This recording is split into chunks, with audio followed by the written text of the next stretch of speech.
I'm Alex Kalish, and this is Practically Prompting. Again, we're without Practically Speaking, my co-host this week, still working out some technical difficulties. Practically Prompting is a podcast that turns generative AI hype into everyday wins. Each episode follows a two-act play. In Act 1, we're going to tackle a real-life headache with a single deep dive and how you can use it to help. Act 2 is going to zoom out to the bigger picture and how generative AI can be used in a similar fashion at work. This episode of Practical Prompting, we're starting a guest series this week, joined by my good friend and longtime collaborator, John Mathias. John earned his law degree from Regent University, worked at a think tank in DC, and has spent the last several years in startup world helping new ideas find traction. Together, we've been building GenAI systems, and I thought it'd be fun to explore his journey, going from not really doing much with generative AI to now I can confidently say a generative AI expert. So in our Act 1 spotlight, just talk about John's personal generative AI journey and how he's using it in a personal capacity. In the Act 2 spotlight, we're going to translate some of those same themes into a business context and what that means in a professional setting and how John's been leveraging it. So if you're into actionable nerdness served with a side of dad jokes, grab your coffee, open up your favorite chat window, or if you're driving, please keep your eyes on the road, and let's get prompting, practically prompting. So John, why don't you introduce yourself, give a little bit about you. Happy to have you on the show. And just as a quick note, this is my first podcast. It might be your first time on a podcast. We're just kind of making it up as we go, trying to interface with our listeners and help them through generative AI. So if you want to introduce yourself, love to just learn a little bit, introduce yourself to the listeners. Sure, Alex. Thank you so much for having me on. This is a big risk you're taking, putting me on a podcast because I've never really done this before. One of my good friends got married and had a surprise wedding, and one of the cousins actually set up a podcast studio and got some interesting stories about the happy couple from everyone. So I guess technically I had done that before, but this is my first time really being a scheduled guest, and I appreciate you having me. So as you said, you could make the case you were a scheduled guest. You were scheduled to attend the wedding. it was a surprise wedding. It was a surprise wedding. It was supposed to be an engagement party. So even in that context, it was kind of interesting. But so I'm John Mathias. I am the manager at Lolo LOLOL AI LLC. I met Alex when we went to the University of Pennsylvania. Then I went to law school, and my journey took me to DC, where I worked in the think tank space. And then, kind of since that time, I've been in startup world for a while, and really been enjoying it, helping people solve problems and solving some unique problems of my own. And I'm sure we'll get into some of those today. And boy, oh boy, do I wish I had generative AI during a lot of those times because it would have solved a lot of headaches for me and a lot of other people. Yeah, no kidding. And actually, why don't we start off with that? Let's get into Act 1, where let's start with some of the personal uses where, just around the house, just everyday activities from, I don't know how this thing works to this broke. I don't know how to fix it. But before we even get into how you started using it on a personal start, maybe let's walk back. Set the Wayback Machine a little bit farther back. How did you first hear about generative AI and get started with it? Certainly. So I had been kind of familiar with generative AI for a bit. I kind of keep, my ear to the ground and all that stuff, and was pretty interested in it. But it was something that to me seemed a little daunting and hard to start. And I also thought that I was kind of already inescapably behind because my background is in a lot of kind of unique soft skills through both my law background and things like that. It's not, I've never been a software guy. I have some, tech ideas and I've been working in the tech space, but my role and expertise is normally not on that end of actually building things. And it's always been something that, you know, I kind of, regretted that I wasn't just able to go build something. Like, sure, I could go fire up like a corporate wireframe for a company or create a cool vesting structure for individuals in a startup context. But in terms of actually building product, that was just something that I kind of thought I wouldn't be able to do because of how I had chosen the skills that I had invested in my life. So, And so like, then so like, because I remember back, I mean, we were talking. This was years ago, before generative AI was on the like market, and you were like, "There's going to be no lawyers anymore." Like, I distinctly remember you're in law school, and you pulled me aside, and you're like, you're feeling all dejected and everything. You're like, "Bro, there's going to be no lawyers ever again." And like, like, was that the minute where you started hearing about it? that was, to me, that was just kind of an inescapable outcome of the trajectory of technology and kind of like what humans have been building and kind of where we're going. And I've kind of been on that path philosophically for a bit. And I mean, I wouldn't say that even that idea is probably not generally accepted yet. You know what I mean? And obviously there will always be lawyers because of litigators, and you have to do a lot of paper in that context still. But in terms of a lot of the unseen folks, like your associates, the people who are doing a lot of legal research in the background, the people that make up the vast majority of the legal ecosystem and context there, I think will, there'll be some struggles to adoption or some struggles to adaptation rather. And it's just going to be a pretty interesting Wild West kind of thing, like it will be for a lot of knowledge-based fields, in my opinion. I mean, Yeah. that everything is caveated as that. But so kind of the real nexus of how I got into the generative AI space was at some point, Alex sent me an email. This Alex, the co-host here, and was like, "Hey, check this out and start working with it." It was actually Perplexity. I had used some ChatGPT in the past, and I just wasn't pretty a strong user at kind of doing anything. And like I said, I kind of just felt pretty behind in the tech and the space and everything. And I thought that the investment of time to become proficient would be it was daunting to me. So I kind of checked stuff out, had gotten some output that I wasn't too crazy about, and was just kind of like, man, I'm just not good at this. I'm just not too darn good at this. And then Alex kind of gave me a kick to, hey, kind of check it out. And I kind of, from his first contact about it, I wasn't super receptive. I was just kind of like, there's a lot of other stuff on my plate right now, a lot of stuff that I need to get done and be actionable, and kind of put it on the back burner.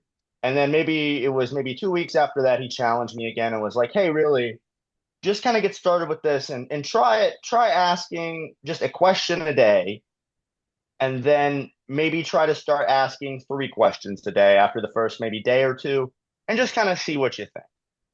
And this was, I don't know, maybe February of this year even.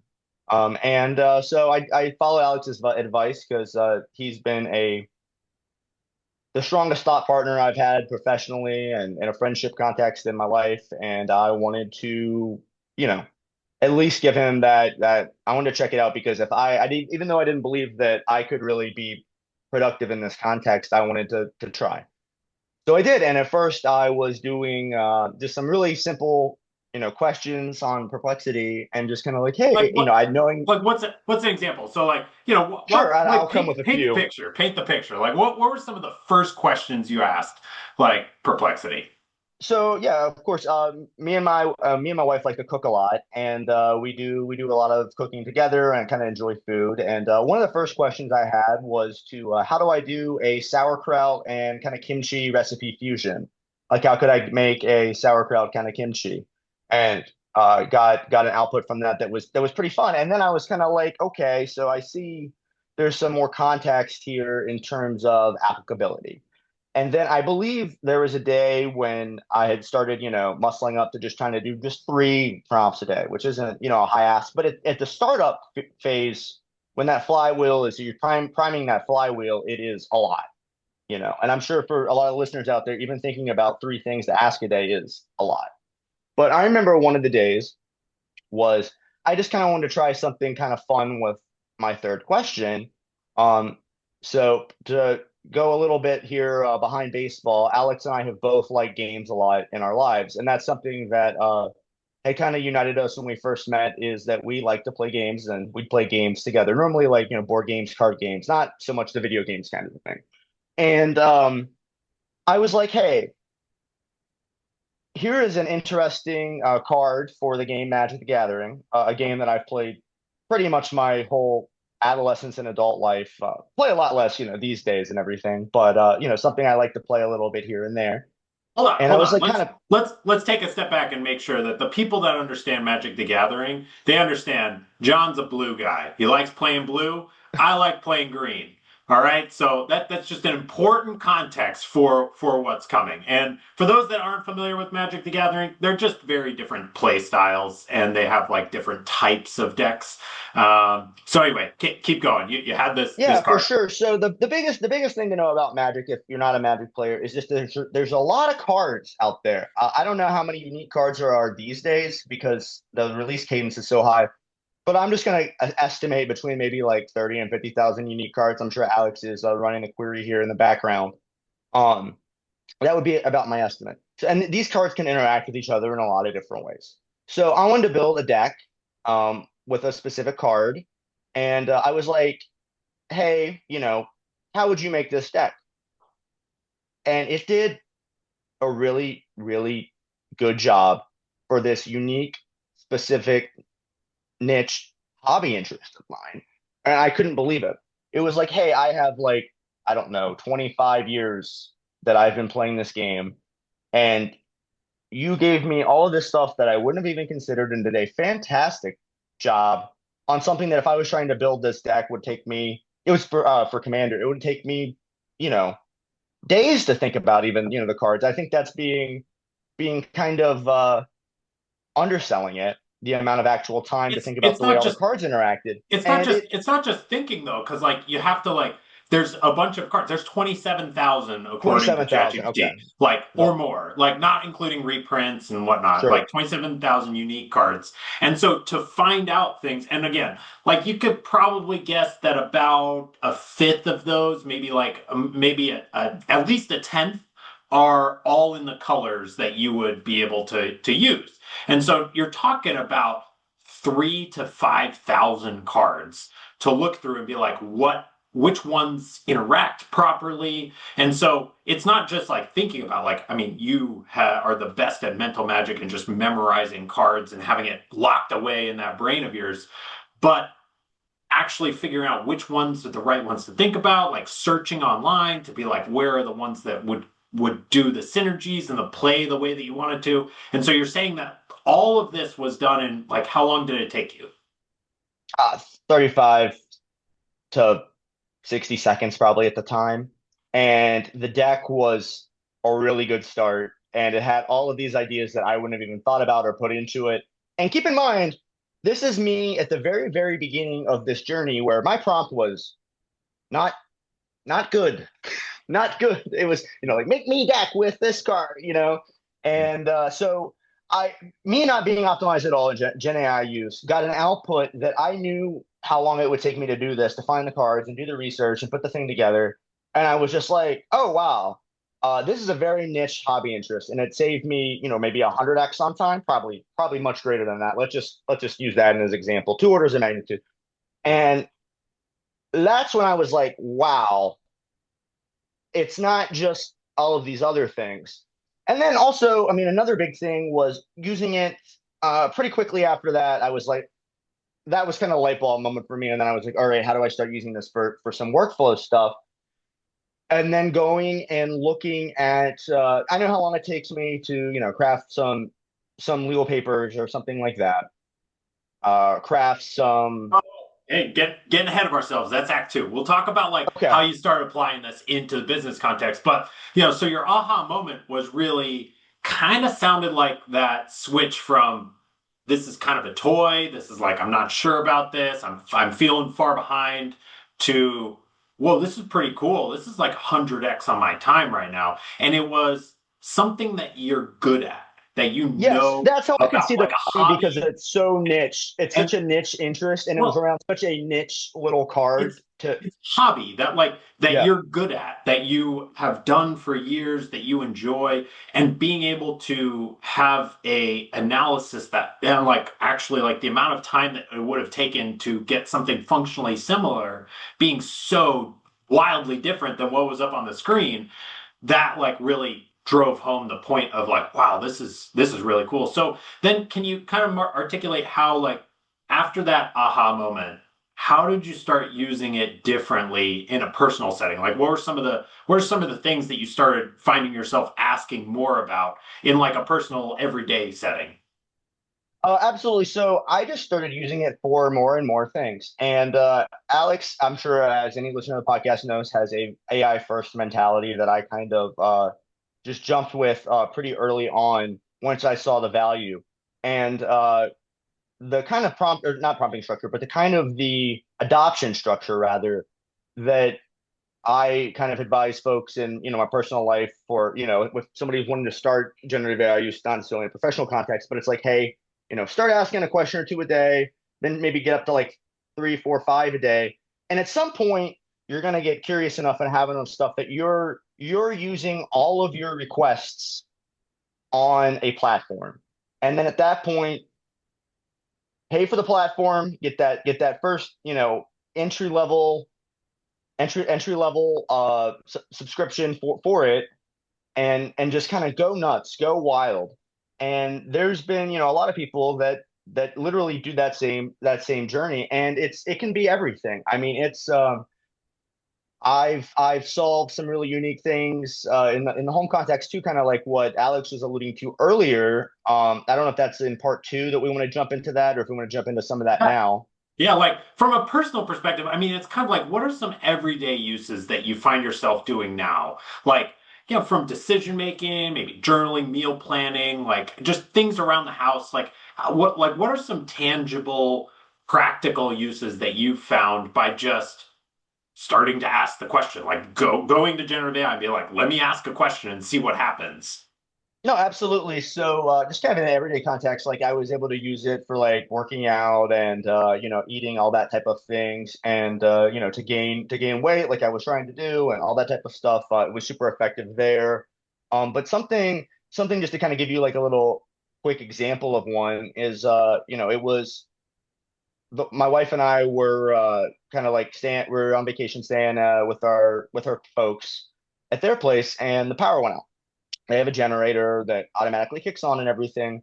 But instead of automatically kicking on, it didn't, and there were some arrow lights on it. So I was able to go down and take a picture of it and diagnose the problem from the arrow lights, know nothing about this thing ever in my entire life. And then also because of this, then there was a problem with the internet there because of all sorts of things in the background that I had no idea about that I was able to diagnose and fix and be able to get working again that day, solving this whole problem chain and set that I have zero expertise in. I am not a handy person, or was not a handy person. But So, now you have Gen AI where you take a photo and you ask like, "Hey, the power's out. This generator is showing me these things. Like, how can I fix this?" And now all of a sudden it goes from you don't know anything about like these systems. You would have to just sit there and like hope and call and wait for somebody. And in the and the meantime, context too is I think it was literally Easter. I believe it was literally Easter. So it was like we weren't going to be it's able to get not anybody getting, out promptly, or yeah, yeah, exactly. So it was yeah. kind of yeah, that was kind of good. Um, And something that Alex alludes to a lot is just kind of like starting your day with being like, hey, like how these are my tasks, this is what's kind of upcoming, like how can Gen AI help me? That is an exceptionally powerful exercise that I find very useful. And then some of the other stuff that I think is really cool that you can use on a daily basis. It's really, really easy, just if you're just getting started out, um, you can have it, you can use different plugins with different AI platforms so that you could connect it to maybe your Gmail. So you could get summaries of all your emails, you can get action plans, you can see like, oh, maybe I got a bunch of emails today and I kind of don't know, don't recall everything there. I'm gonna have to go back, maybe I have to look at them again and all that stuff. But instead, I have a firm action plan of what to do. I can prioritize things. I know, what's coming in, what's going out, what's going on. And it's not just email, it's not just how does Gen AI help me today? It can be like literally any task starting with an AI first mindset. You can really multiply your impact, you can multiply your time, and you can add value to your own life and to anybody that you're kind of associating with.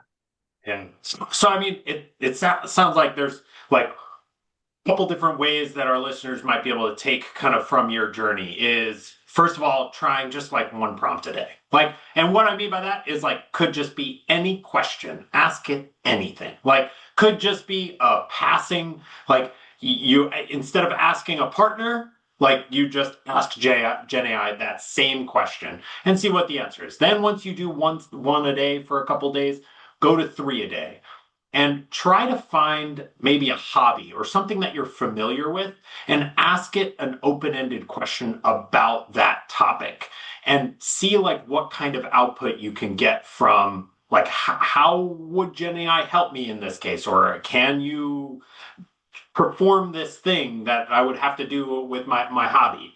And then you start using it just around the house for things like meal planning, for like a personal fitness coach, for like diagnosing problems with a generator that randomly goes off and you have no chance of getting your power back on for a couple days being where you're at and the timing of the power going out, and now all of a sudden you have a fix. So it sounds like you've got like this is a solid path forward. It is a really good journey and story from like I'm super far behind. I'm not going to be able to gain value from this.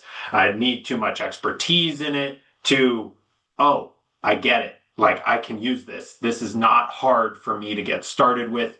Like even though there were steps and it felt uncomfortable early on, you got to the point relatively quickly that it was, oh, I just need to start thinking about using this. Does that like kind of Exactly. resonate like with Yes, your exactly, journey? Alex. I think that's a strong summary there. Perfect. Well, let's start transitioning a little bit. Like you, so we talked about like your personal toolkit and your personal journey on like kind of maybe approaching generative AI not from a business context initially, but more from like a personal standpoint because those are tangible, time-saving components that you can get done right now. Like, man, it would take you a while to find a recipe and for different things, or I mean, you would just have to wait for your power to come on. So you had a good journey from a personal perspective, but I want to take Act Two and start applying like what you learned and how you got started in a professional and business context. So, like, what were some of the first business tasks that you tried with generative AI? Think back to that time when you're asking like one question a day, and like, what were some of the first ones that you started trying from a business context? Yeah, so absolutely. One of the I don't remember necessarily the first questions I was asking in a business context, but I remember the when the light bulb came on in a business context. So I'll go with that instead. Mhm. And so I know how long it takes to, generate like either legal documents or generate um, any sort of business setup or startup or any of those types of things. Whether you're, kind of crafting it from whole cloth, or even if you're just using templates that would normally be a time-saving tool, how long that type of thing takes. And I was like, hey, let me, just kind of let's see if the Gen AI stuff is there yet for this. Because I remember when I initially tried it with some of the Chat GPT stuff on my workflow stuff, you know, years ago, year and a half. I don't remember the exact time context. It just quite wasn't there yet. And also, I wasn't proficient enough at using it to really get that output out of it. So that was one of the first things I kind of tried to tackle. And then it was like, oh wow, like something that would be like I'd be working on, like, let's say in a past context, in a think tank context, maybe I would be doing like an amicus curiae brief. That's a friend of the court brief for somebody there, where you're doing a brief on behalf of a party, you're sending it over with the other briefs. So this is something that would take a lot of time, a lot of research, a lot of legal research, everything. And I was able to get output that wasn't, probably not quite as good as I would have had in that context, but able to generate it in hours that would have been days, just. And then when you're looking at specific things like trying to set up vesting schedules or trying to set up like oh, what entity form should this organization take, and what should that look like, and how are they trying to get everything aligned for all the stakeholders, and all of this exercise that would normally take a lot of time, just seeing that absolutely that time collapse and see the output just be so robust. And I was just like, wow, absolutely wow, absolutely. This is something that I need to jump into. I mean, I was getting what I would call it at the time like AI anxiety or AI or anxiety basically with an AI at the beginning. Because it's like anytime I'm not interfacing with AI, especially at the beginning there when that light bulb first came on, I felt like I was just getting behind of everyone else in the entire world that had the opportunity because we all have the same 24 hours in a day. So it's like, man, I really gotta be interfacing as much as possible to catch up. So And that's an interesting point because a lot of people I talk to, and I'm sure you feel similar. Or actually, I'm curious if you feel similar. If other people, when they talk about AI with you, if they're like, "Oh yeah, I need to get smarter on it. I need to like spend more time on it. I keep meaning to learn how to use it or like figure out what tool." And there's all these barriers that end up happening in your day because you're just so wired to go through tasks in a very particular manner. Where if you're going to make a contract or like a legal vesting schedule, there's a very specific way that you were trained on how to approach that problem. And you just end up going through those motions without necessarily thinking, how can generative AI help? So, one of the ways that I'm interested in how your journey came about is like, what were some of the tactics that you practically used when I just pick like an example? Maybe that's one of the legal summaries or one of the amicus brief memos, whatever you'd like. Just like walk people through like, how did you go from this is how I've always done it to this is like the first prompt that I tried and it didn't quite work. And so what you did the next time and how you went about like getting that robust output. Because I'm sure some of our listeners, and I'm sure you've felt it as well, where there you ask a question of generative AI and sometimes you get just a bad result. And you're like, oh, this sucks. you certainly do get better results, especially when you're kind of first starting out. I think one of the things for me that was maybe a little bit different for other folks is I don't look at Gen AI as this omnipotent thing that knows all, and when it instead defies those expectations and is incorrect, I throw it in the trash. To me, instead, I think about it like I would think about talking with a really smart person, and they're wrong sometimes. Everybody is wrong sometimes. I'm wrong, you're wrong, everybody listening is at times wrong. Just like at times Gen AI is wrong.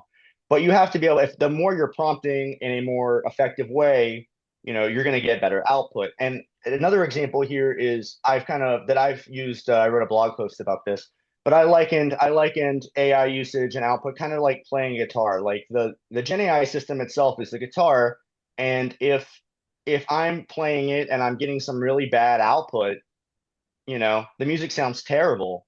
That's on me. That's not on the guitar. That's just, maybe your guitar's out of tune, yada yada. But it's on me. You can play the guitar better, just like you can use Gen AI better. So that was something that worked for me because I think I didn't anthropomorphize the Gen AI systems, which I think a lot of people do. They make them very friendly, just so that you want to use them and you're happy with them and everything like that, and they're not like, hey, you're an idiot, most of the time when they're talking to you. So people kind of anthropomorphize them, but I mean, these are tools, these are systems. This is like using Excel. This is like playing a guitar.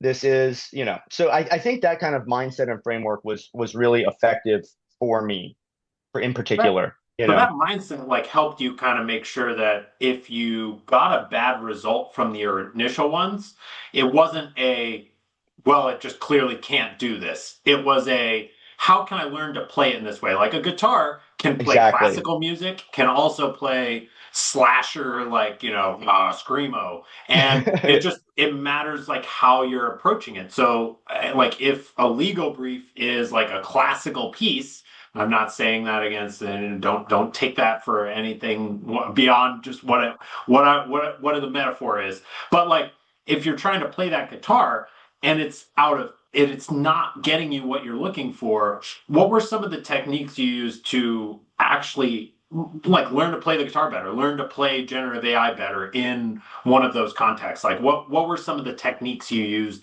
not just from a mental framing, but actually from like do you have any like tactics on what you practically did with your prompts in order to get a good output and get it quickly? Absolutely. We'll start with where I wasn't getting it quickly, but I was getting output that I liked. So let's kind of start there. So just like the guitar, like any other tool, I mean, the big thing is practice, right? The big thing is practice. So with practice, you will get better. And originally, what I would do is my prompts still weren't very good. But what you can do if your prompts aren't good, and this might be for a lot of users here, and this is probably not a framework that we would advise somebody would necessarily go in full time now because we have better expertise at that. But it would be just iterative prompting. You're just asking more questions as you're going. So Mhm. you kind of start somewhere and you're getting something, and then from there, you're just iterating. You're like you're riffing the guitar, and you're getting closer and closer to something that's usable. And maybe sometimes you're going to write a song that stinks, and then sometimes you're going to write a song that's good, that you can use. It's a starting point. That's a jumping off point. And that was something that I did a lot in the beginning, was just really when I was trying to get as much time in and get as many, basically be doing as many like queries, doing as many prompts a day as I could be doing.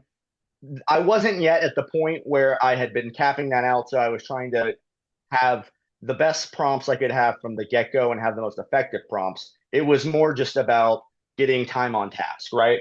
So in that context, I was doing a lot of iterative prompting where I would be asking follow up questions, or kind of like having it do the outputs in different ways, or weight things differently, or maybe be doing like, hey, do a deep research analysis about this topic, do a deep research analysis about this topic, synthesize these topics. What are the things that are kind of in common? Compare and contrast, all that type of stuff. But then, once that kind of stuff got maxed out, and that's because you have so much time, then it was really about kind of refining what the prompts looked like. And at that point, I was just asked. I asked Alex here. I was like, hey, you know, this is where I'm at. This is what I'm doing. I'm gonna get better at this. And one of the things that I was stuck on that he was able to kind of eliminate for me was I was spending a lot of time basically on like how to actually get better at prompting, right? I was trying to get better at prompting. And that was again another kind of like roadblock moment on the journey, because it's like, man, there's so much that you can do to make a better prompt. Like there's so many things. Like, it's like, am I writing? I'm writing it now for this new audience that is like basically the Gen AI that's gonna be parsing what I'm writing, and like how do I do this and how do I apply this? And Alex is like, hey, I got a little technique for you. What if you just had the AI do the prompt for you? And I was like, what? And he was like, yeah, let me show you. And he showed me, and it immediately kind of eliminated that roadblock, because I'll tell you who can write a pretty good prompt for generative AI, generative AI itself. So that really just kind of skyrocketed the productivity cycle at that point, because then it was like, oh man, I'm no longer stuck on how am I going to make the best prompts. The Gen AI is going to make the best prompts. You just have to ask it to do so. You have to frame your prompts to do that. And then once I was having the AI craft prompts for me, I mean, it really just kind of opened up a whole world of what was available and what you could do. So it sounds like one of the ways that you initially did, you took a very output focused mentality in conjunction with this is a guitar, I need to learn how to play it. So like the output focus is like you're trying to get towards an output. And so you did that by iterative prompting. You asked a question, it was like, this is okay. Let me ask another question. Let me ask another question. Like, hey, I'm looking to make a contract. How can I do that in Texas? How can I do that in West Virginia? And it was like he listed out a bunch of things. It's like, okay, I need something that's a little bit more specific in this business context. I need something that is going to be this amount of cost and time frame. And you just kind of kept going back and forth. And then towards the end, you ended up with, hey, this is a good output. Might have taken you a bit longer, but you were kind of moving towards and practicing towards that output. And then the kind of big unlock was, you kept doing that, maybe applying it in different arenas where it was like, I've got a deep research here, a deep research there, synthesize these together, asking more questions. But there was this daunting, there's so many different ways to make a prompt, and there's prompt engineers, and they're getting Absolutely. paid a bunch. At that point, I was trying things like I was doing like the crypt prompting, where it's like context role, information task. I was doing other all sorts of other things as well, trying different constraints, doing stuff like that, and I was getting better all the time. But the thing is at that point, it's when I was just iterating for my prompting skill, I wasn't I w- I just I was introduced to a better way to do it, a better way to do it. At least, these things, like all things, are rapidly evolving, but this technique at the moment is the most powerful, effective thing that anybody can just leverage today without having to spend all that time trying to figure out what am I doing, how am I doing this prompt, and what's the best. There's very few canned prompts that we use Yeah. these days. Very few, Because you very can few. just you can get a customized one for by Exactly. just saying create me a prompt or craft me a prompt. I like tossing in the word robust only because like for a while I kept seeing the word robust in outputs of different models, and so I was like, oh, let me just start doing that. Craft me a robust prompt that creates a contract in West Virginia, and it's like now all of a sudden instead of me trying to be like, okay, adopt this role, make this context, like, grab this information, analyze these things. It's like, it just does all that. It's like, you have to be an expert in like the prompt that it crafts by asking it to craft a prompt to do, to write a legal contract. It's like you are an expert contract lawyer, and then it gets into, these are the concerns and the things to layer in and the different spots to watch out for. And just running that prompt gets you a much closer to a 95% answer. Whereas, like, that might have taken, I don't know, 10, 20 back and forth questions in a long train of thought where before you got to a similar result. Or it's just like, craft me a prompt, copy, paste, run it.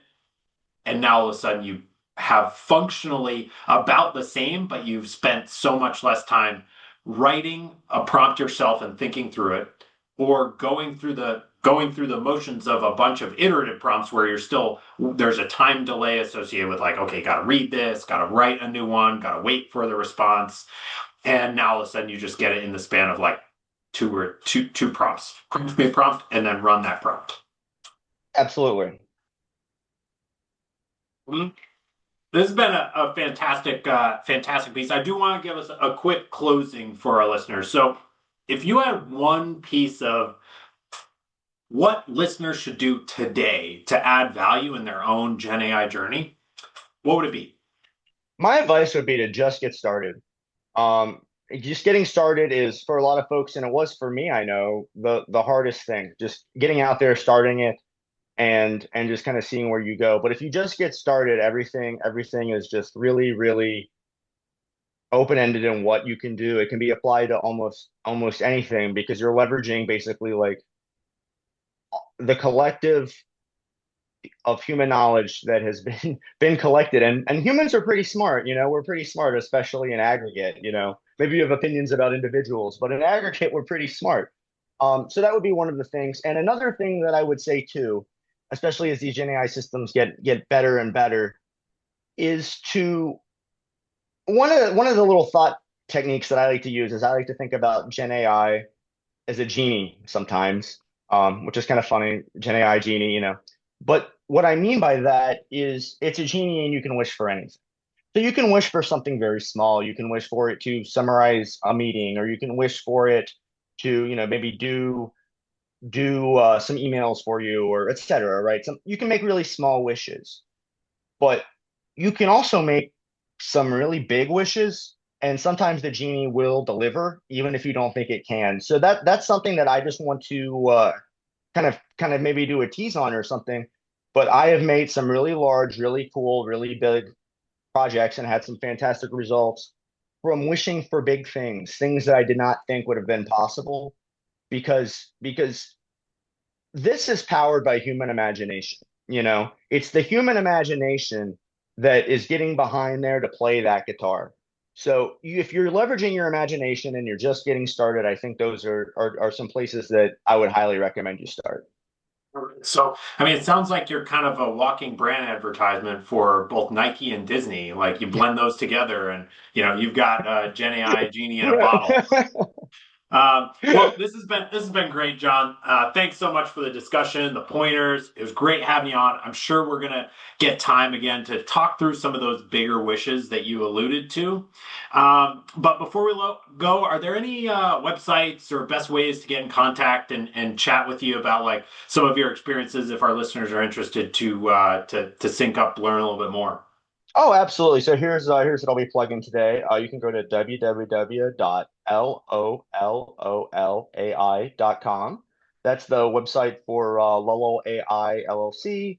You can reach me at John Mathias on LinkedIn. That is JohnMathias on LinkedIn.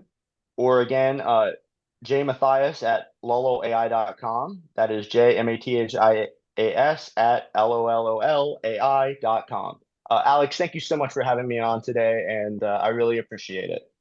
Awesome. Well, it's been a pleasure, and until next time, we've been practically prompting. Have a great day.